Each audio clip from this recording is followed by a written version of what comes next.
C'est un secret pour personne, l'Église au Québec souffre d'une grande pauvreté. Toutefois, si on regarde de plus près, on perçoit une panoplie de raisons d'espérer. Comme l'ont dit les évêques du Québec au pape François lors de leur visite ad limina, c'est sur le terrain, auprès des gens, que nous voyons émerger cette nouvelle Église, fragile mais combien enracinée dans la foi, l'espérance et l'amour. Au cours de cette série d'émissions, je vous invite donc à vous joindre à moi sur la route des diocèses, à la rencontre des différents visages de cette Église qui, de par sa pauvreté même, fait resplendir sur le Québec le visage miséricordieux du Père.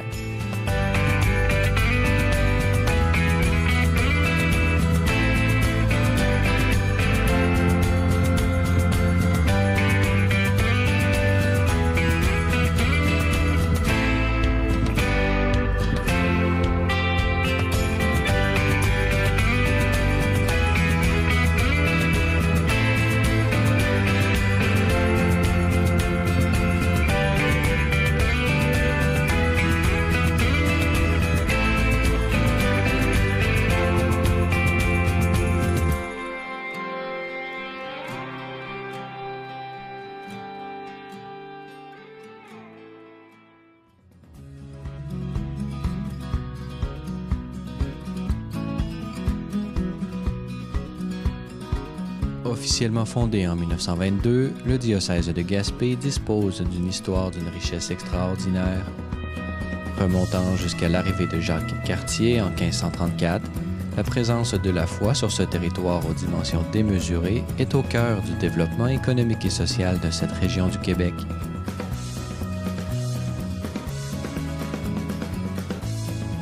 Successeur de Monseigneur François-Xavier Ross, premier évêque du lieu, Monseigneur Gaëtan Proulx fut intronisé en septembre 2016 lors d'une cérémonie émouvante dans la cathédrale. Conscient des grands défis qui l'attendent, il sait pouvoir compter sur le peuple de Dieu pour relever la croix aux lys plantée par l'explorateur français et ainsi de nouveau faire briller le signe rédempteur et le nom de Jésus.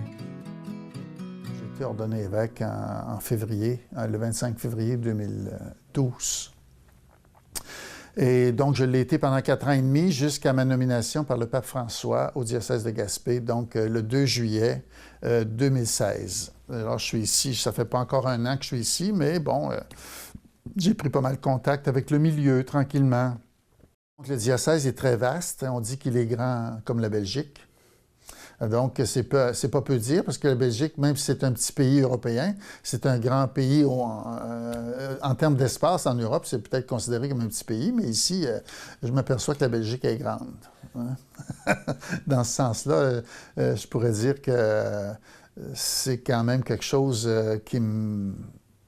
qui m'effraie parfois de dire « Oh là, j'ai 4 heures de route à faire pour aller dans une communauté chrétienne. » Donc, faire l'aller-retour dans une journée, c'est beaucoup, alors on ne le fait pas toujours. Mais bon, puis l'hiver, surtout pas. Hein? L'hiver, il faut calculer un peu à l'avance le mouvement qu'on va prendre parce que la température n'est pas toujours aidante. Hein? Je ne sais pas si on fabrique la neige ici, mais il y en a eu beaucoup cet hiver. Nous avons rencontré à Rome dernièrement le pape François lors d'une rencontre de 3 heures. On était appelés à s'exprimer un peu et moi, je lui ai dit... Saint-Père, dans mon diocèse, je vis une situation de pauvreté. On n'a pas de séminaristes, on n'a pas de nouveaux prêtres. La pauvreté de l'Église puis la pauvreté du peuple de Dieu ici, ou des gens en général, ils font peut-être pas tous partie de l'Église, là, mais elle est liée à une pauvreté, certainement, dans le problème, la question de l'emploi. Il n'y a pas beaucoup de milieux où on offre des emplois nouveaux. Il y a pas de... Donc, il y a une désertion aussi, il y a une désertion de la jeunesse ici, qui est une pauvreté, finalement, pour le milieu, parce que la désertion vient du fait qu'on part faire des études à l'extérieur. Et souvent, le retour ne se fait pas après. Peut-être qu'il y en a l'un ou l'autre qui reviennent, évidemment, mais d'une manière générale, on s'en va vers les grandes villes. Et c'est pour ça qu'on voit, tu dis, des maisons délabrées en cours de route, c'est vrai. parce qu'il y a des maisons qui sont abandonnées, les familles sont parties ou ils n'ont pas pu vendre leur propriété, elle est encore là, mais elle est à l'abandon. Et ça reflète aussi le fait que les communautés chrétiennes sont moins importantes par le fait même. On a la population diminue, surtout dans les petits villages. Et bon, ici à Gaspé, bon, c'est quand même une ville d'une certaine importance, mais il reste que d'un côté ou de l'autre, mais plus le côté nord du diocèse, le côté du fleuve Saint-Laurent, là. C'est ça, il y a un vide qui se crée par rapport à une certaine pauvreté, et en même temps, l'Église, elle s'appauvrit par le fait même aussi, et donc les relations demeurent réduites par le fait même. Tu sais. Et j'ai dit au pape aussi, vous savez, l'évêque fondateur de notre diocèse, Monseigneur Ross, là, Jean-François-Xavier Ross, c'est un saint homme. Et il est reconnu comme tel par les gens. Bon, il est un homme qui a créé vraiment l'Église ici, qui a travaillé fort pour créer ce diocèse-là. Puis j'ai dit, je sais que, comme je vous ai dit, on est un diocèse pauvre, on n'a pas le moyen de le faire canoniser. On ne pourrait pas se payer ça. Mais j'ai dit, je sais aussi que vous faites des canonisations équivalentes. Alors là, il s'est mis à rire en voulant dire, il s'est mis à sourire en voulant dire, bon, ben, tu fais un bel effort, franchement, merci. Figures de sainteté, il y en a plusieurs dans l'histoire du diocèse.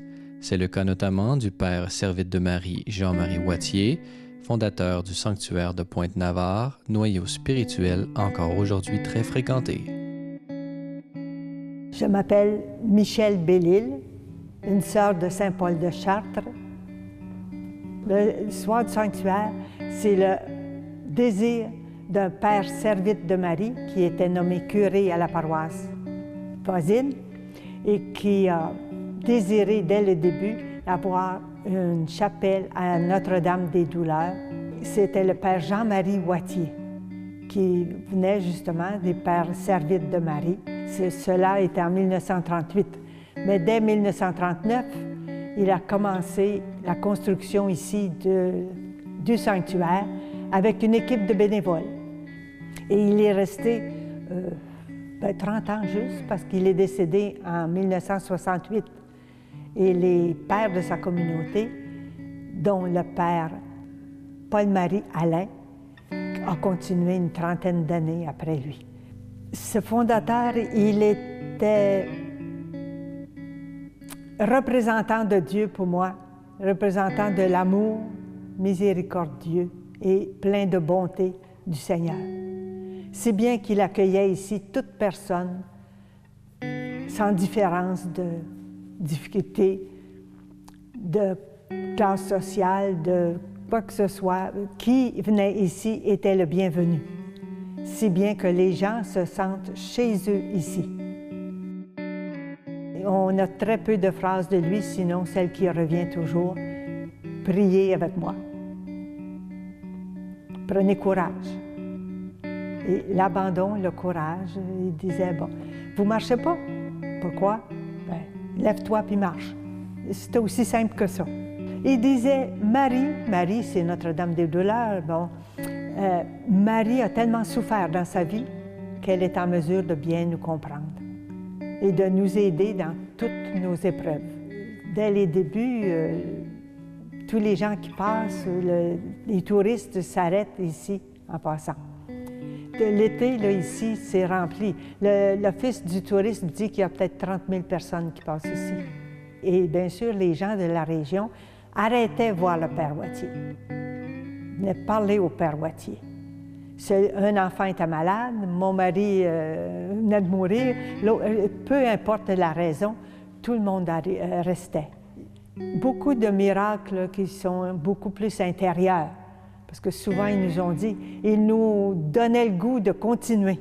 Ils venaient ici chercher la force de vivre. Et c'est ce qui continue encore maintenant beaucoup. L'exode de beaucoup de... Il y a plus de Gaspésiens dans la ville qu'il y en a en Gaspésie. Alors, les familles sont partout, sont divisées. si bien que ça développe l'isolement pour les uns, pour les autres, des souffrances de ne pas pouvoir aller les voir, ainsi de suite. Alors, c'est peut-être la pire souffrance. Il y a aussi le manque de travail. Beaucoup sont obligés de s'expatrier pour aller gagner le pain. Il y a une foi qui réveille dans le cœur de tous les Québécois, je pense, puis qui se réveille au moment où il y a une épreuve qui se présente, un deuil, une difficulté. On se tourne vers Dieu, qu'on connaît pas, qu'on a laissé. Les petits-enfants qui téléphonent à leur grand-mère pour leur dire de prier, d'aller voir le Père Wattier pour eux parce qu'ils ont un examen difficile à passer. Le petit, il ne va jamais à l'église, il ne sait même pas. Alors pour moi, c'est une église en sortie parce qu'on garde la foi qui veille toujours en dedans. Alors moi, je pense que c'est une façon de leur donner la foi qui va revenir un peu partout. Ah oui, c'est certain. On passe un moment de crise, mais ça, c'est une crise. Il y en a eu d'autres dans l'histoire, là. Pour moi, ça va être une voie qui va permettre à bien des gens de retrouver la foi. J'ai dit au pape, j'ai dit, voilà, j'ai des prêtres qui viennent d'ailleurs, j'ai pas de séminaristes. Je n'ordonnerai probablement pas de prêtre pendant mon mandat en Gaspésie, puisque normalement, après 5 ans, je devrais donner ma démission. Mais j'ai dit peut-être, puis le pape a souri quand j'ai dit ça, j'ai peut-être que j'aurai la chance d'ordonner mon successeur, d'ordonner un évêque, ça serait déjà quand même pas mal. Alors le pape a souri, alors là-dessus. Alors, puis un autre aspect que je lui ai dit aussi, j'ai dit, Saint-Père, je lui ai parlé de ça, justement, de la belle fraternité entre les prêtres. Puis les prêtres venus d'ailleurs, ça, le pape a été très ouvert à accueillir ça. Puis d'ailleurs, il nous en a reparlé lui-même après dans une intervention, comme quoi c'était important que ces prêtres venus d'ailleurs, il y a une bonne entente entre les évêques pour qu'on ait des contrats clairs et nets pour vivre, qui sont ici dans une perspective missionnaire. Et donc, que ces contrats soient clairs entre les évêques qui nous les envoient. Et donc, ça, nous, ici, c'est très clair que ça marche comme ça. 10, 11 prêtres, donc la moitié de mon clergé actif vient de l'extérieur du pays.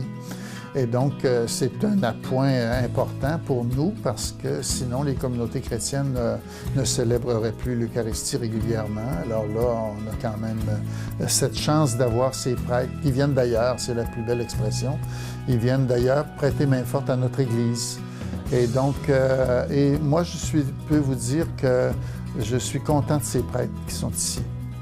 Ils sont des bons prêtres, des gens généreux, qui donnent beaucoup d'eux-mêmes et qui sont des beaux témoins de l'Évangile. En tout cas, moi, c'est ce que je vis avec les prêtres que je reçois d'ailleurs.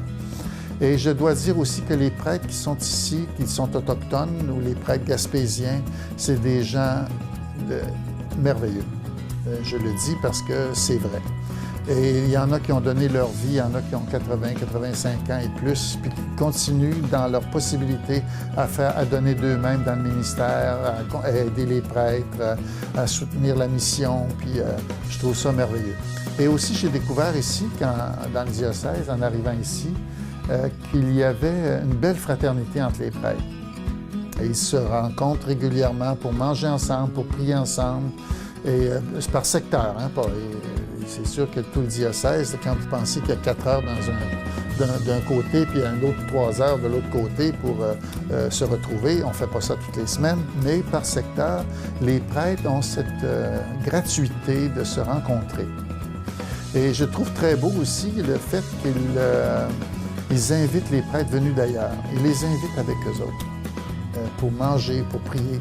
Et ça, je trouve ça merveilleux parce que ça veut dire qu'on est en train de vivre une acculturation, une intégration progressive de ces prêtres. Puis il y a une fraternité qui se développe entre eux, qui grandit.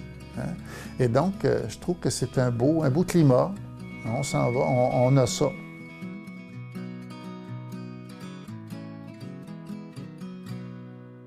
J'ai été envoyé en Gaspésie comme un stage en 2005.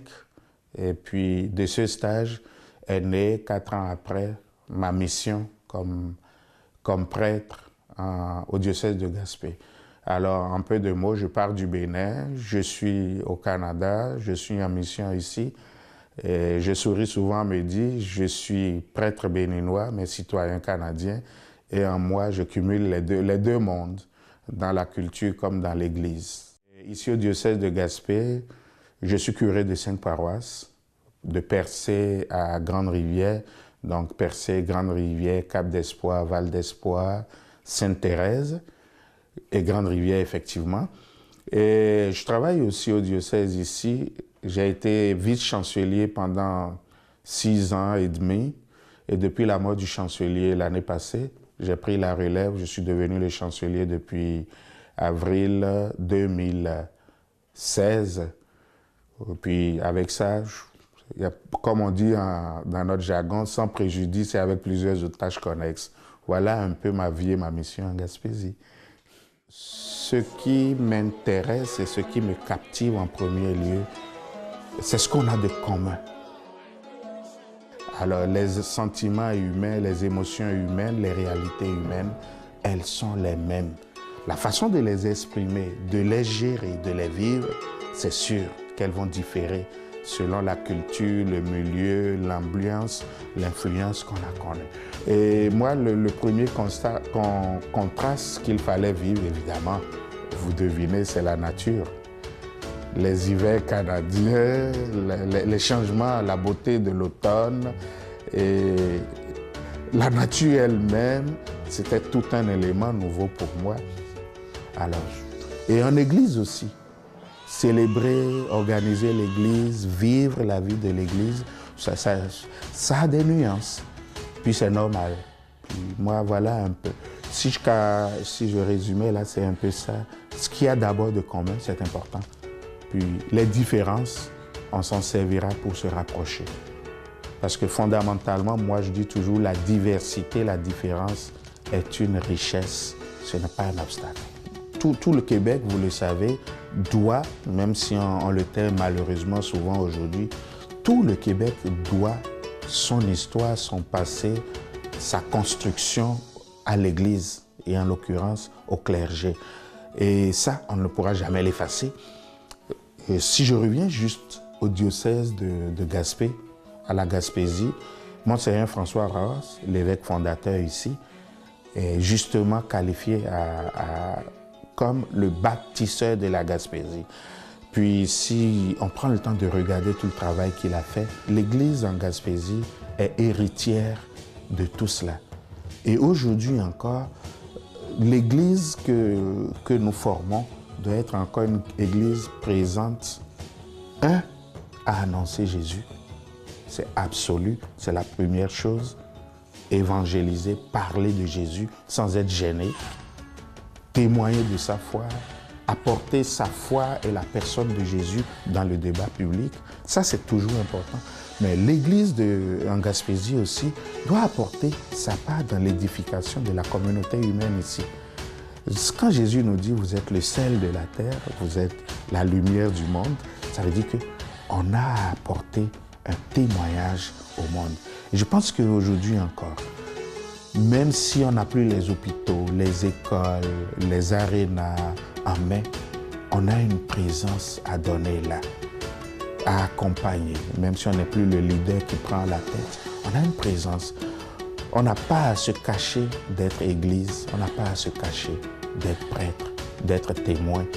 Et notre foi, la personne de Jésus et les valeurs qui sont attachées à notre foi, nous avons encore à les proposer aux gens d'ici et d'aujourd'hui.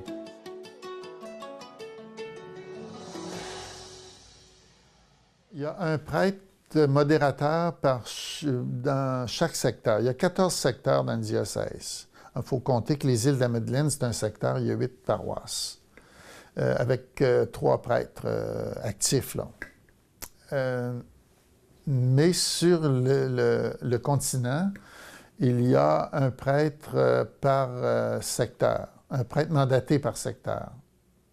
Dans certains secteurs, ils ont la chance aussi d'avoir des prêtres retraités qui sont encore actifs et qui viennent en aide. Mais à certains endroits, c'est plus difficile. Il y a moins de prêtres. Ils sont plus du côté des plus grandes villes. Au fond, ils se retrouvent dans les plus grandes villes comme Saint-Anne-des-Monts, Gaspé, Chandler. Tu sais, là, il y a des concentrations plus importantes. Carleton aussi, Maria Carleton. Bon, c'est des concentrations. Mais il y a des milieux, c'est plus faible. Il y a un prêtre pour 8 églises. Ils n'ont pas la messe à tous les dimanches. Hein?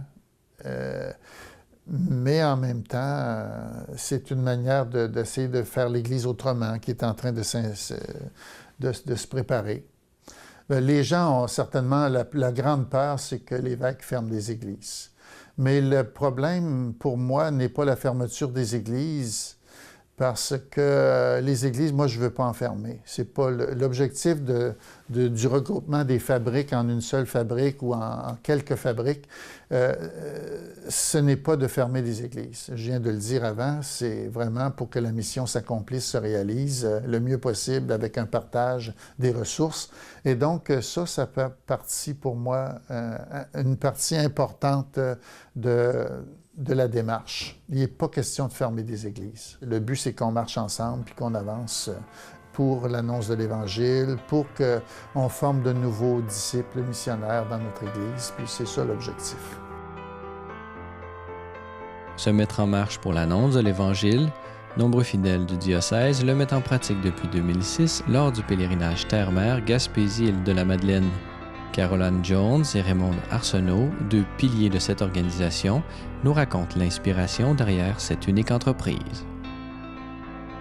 À partir du moment où l'idée a jailli, je dirais en juin 2004, 2005 a servi d'année pour préparer le premier pèlerinage qui a eu lieu en 2006 et qui a rejoint environ 145 personnes. Alors, l'élan venait d'être donné. La définition d'un pèlerinage, si on va dans le Petit Robert, c'est une marche dans un esprit de piété vers un lieu de dévotion. Ce qui fait que chaque jour, le départ est dans une église et à la fin de la journée, il y a une messe. Et c'est certain que dans le diocèse de Gaspé, les endroits qui ont un contexte de pèlerinage, bien, on s'y intéresse davantage. Alors, je pense au Mont-Saint-Joseph, à l'église de Restigouche, à la grotte Sainte-Anne à Percé, au sanctuaire de Pointe-Navarre, et sans oublier les églises des autres dénominations chrétiennes. Étant donné que c'est un projet en partenariat avec le diocèse, alors à ce moment-là, le diocèse de Gaspé commence à Restigouche jusqu'à Gaspé, et ensuite de ça, Cap-Chat, Gaspé, sans oublier les îles de la Madeleine, qui fait partie également du diocèse. C'est sûr et certain qu'il y en a qui viennent pour la marche, pour marcher au grand air, puis près de la mer, puis tout ça. Mais ceux qui reviennent d'année en année, là, je crois, c'est parce ils sont sortis après le pèlerinage avec quelque chose là, qui leur touchait, quelque chose, ça répondait à un besoin. Des fois, il y a des personnes qui vivent des situations difficiles. Le fait d'être en groupe, de se sentir pas seul, d'être soutenu, de pouvoir échanger, bien, ça leur fait du bien. Parce que je suis gaspésienne, bien, je dirais c'est les Gaspésiens, les Gaspésiennes qui sont le trait principal. Mais il y a aussi la géographie de notre région. On est presque toujours le long de la mer, c'est le golfe Saint-Laurent. Quand on va sur le côté de Gaspé-Nord, c'est le fleuve Saint-Laurent. On a les montagnes, on a l'air salin, on a l'air fraîche, on a la senteur des sapins baumiers. Toutes les églises ont leur attrait, là, mais quand on arrive dans ces sanctuaires-là, parce que ces sanctuaires-là ne sont pas des églises de paroisse. Ils sont à part, ils sont indépendants, ils font partie du diocèse quand même, mais ça donne une attraction spéciale. On a des gens de Québec, de Montréal, du Nouveau-Brunswick, de Gatineau, de la France, de l'Allemagne, de la Floride, de partout. J'interprète ça comme une église qui sort de l'église bâtisse. Et puis, le pèlerinage, c'est un exemple parfait de ça. Là. On est dehors, on a des célébrations à l'extérieur. Fait qu'on est en Église sans être dans une Église. On aide d'autres gens comme nous. On aide d'autres chrétiens à se retrouver, à se dépasser et à rencontrer souvent Dieu. Alors, c'est ce qui venait nous donner cet élan-là, cette ferveur-là de garder vivant ce pèlerinage-là dès les premières années. On avait cette confiance en l'Esprit Saint. Parce que qu'est-ce qui nous a donné l'idée? Comment ça a pris naissance? Moi, je pense que l'Esprit Saint était à l'œuvre et je crois qu'il l'est encore aujourd'hui, alors que les gens, cette année, vont vivre la 17e édition. Alors, c'est vraiment, c'est un projet du bon Dieu.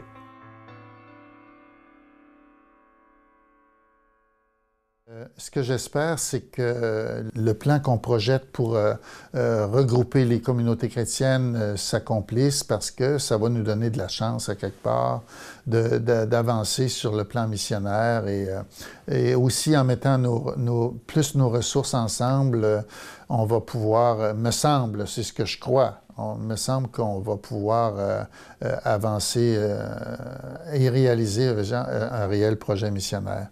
Et il faut qu'absolument les communautés se prennent de plus en plus en charge. Et moi, je pense aussi, une des choses qui